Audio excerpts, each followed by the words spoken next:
இன்றைக்கி வெண்டைக்காய் புளிக்குழம்பு நான் வைக்கிறேன். உங்களுக்கு அது மாதிரி சொல்லி தரேன், நீங்கள் வைங்க. நல்லெண்ணெய் ஊற்றுறேன், வெண்டைக்காய் போடுறேன்.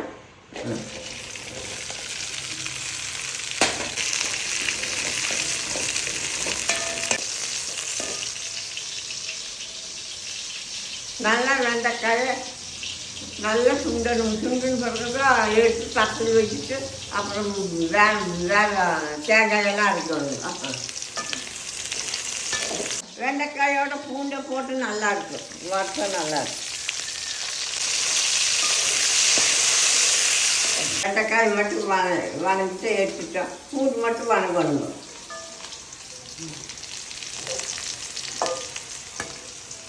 இது தேங்காய் இந்த எண்ணெயிலே போட்டு வதக்கிங்க.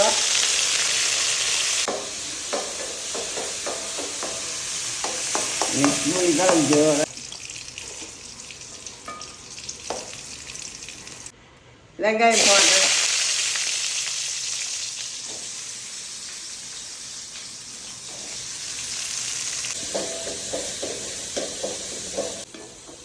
வணக்கி விட்டாலும் ரஜினிக்கு பிடிக்கும், பெரியவருக்கு பிடிக்கும். இதை எங்கள் பையனும் பசங்களுக்கும் என் பிள்ளைக்கெல்லாம் பிடிக்கும். அதனால தான் நான் இப்போ செய்கிறேங்க. நீங்கள் செய்வீங்க.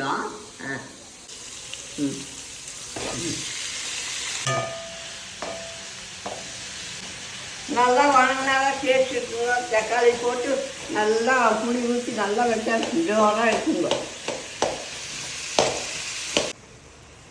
இதையும் தேங்காயை அரைச்சிக்கலாம். ஆறுன பிறகு அதுக்கு அரைக்கிறதுக்குள்ள புளிக்கு அரைச்சிக்கலாம்.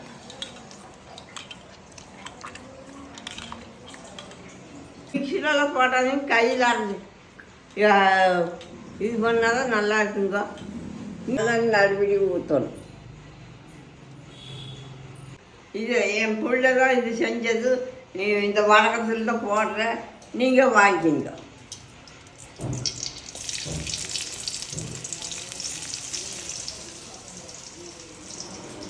இது போட்டால் சுவையாக இருக்குது, நல்லா இருக்குது.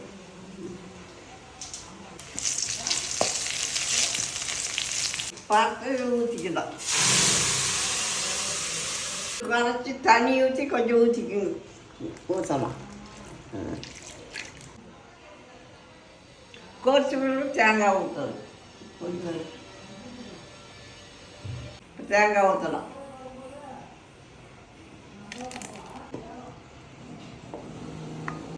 மூணு சாம்பார் தூள் போடுறேன்.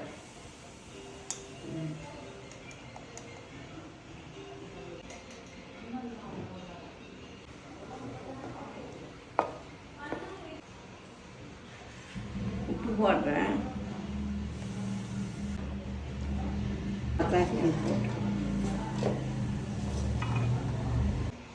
வடசூடு போட்டுக்கிறோம்.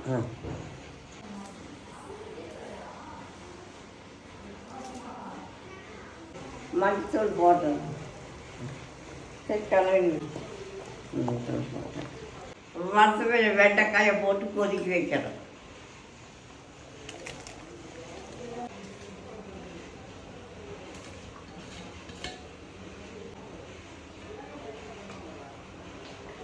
ஒரு கொதி புளி ஊற்றுறேன். புளி ஊற்றுறேன்.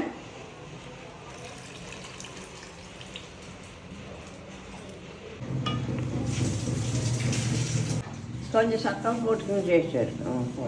கொத்தமல்லி கருவேப்பிலை போட்டால் குழம்பு ரெடி. நீங்களும் செஞ்சு சாப்பிட்டு எனக்கு எப்படி இருக்குன்னு சொல்லுங்கள்.